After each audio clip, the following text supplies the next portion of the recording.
Hi மக்களே, எல்லோரும் எப்படி இருக்கீங்க? நல்லா இருக்கீங்களா? இன்றைக்கி ஒரு வேலையாக கன்னியாகுமரிக்கு போக வேண்டியது இருந்துச்சு. ஒன்று ஹஸ்பண்ட் சொன்னார், மத்தியானம்லாம் சாப்பாடுலாம் வைக்க வேண்டாம், நம்ம வெளியில் கேஎஃப்சி போகலான்னு சொல்லிட்டு. நாகர்கோயிலில் தான் கேஎஃப்சி இருக்குது. இனி கூடிய சீக்கிரத்தில் மார்த்தாண்டத்துலேயும் கேஎஃப்சி வந்துடும்.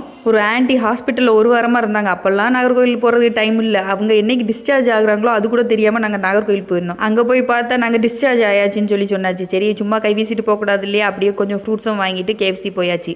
எங்கள் பக்கத்து சீட்டில் 2 லவ்வர்ஸ் பேசிகிட்டு இருந்தாங்க. என் மோ பேச விடாமல் குறுன்னு பார்த்துட்டு இருந்தா. ஒரு வழியாக அவளை சீட்டில் பிடிச்சி உட்கார வச்சாச்சு. இன்னொரு சைடு மேரேஜ் ஆன கப்பல் வித் 2 கிட்ஸோட வந்திருந்தாங்க. அவங்க சிக்கன் சாப்பிட்டாங்க. ஆனால் குழந்தைங்களுக்கு என்ன பண்ணாங்கன்னா, ஒரு டிஃபன் பாக்ஸில் ஆப்பிள் கட் பண்ணி கொண்டு வந்திருந்தாங்க. அதை பார்க்கும்போது எனக்கு கொஞ்சம் கில்ட்டியாக தான் இருந்துச்சு. அப்படியே அந்த ஆன்ட்டியும் பார்த்துட்டு வீட்டுக்கு அப்படியே கிளம்பியாச்சு. அப்படி ஈவினிங் கோயிலுக்கு போக வேண்டியது இருந்துச்சு. பூ வாங்க வேண்டியது இருந்துச்சு. கடையில் எனக்கு அண்ணமாரை விட்டு ஒரு பூ வாங்கியாச்சு. அவங்க பேசினா கொஞ்சம் ரேட்டு குறைச்சி எடுத்து வாங்கி தருவாங்க.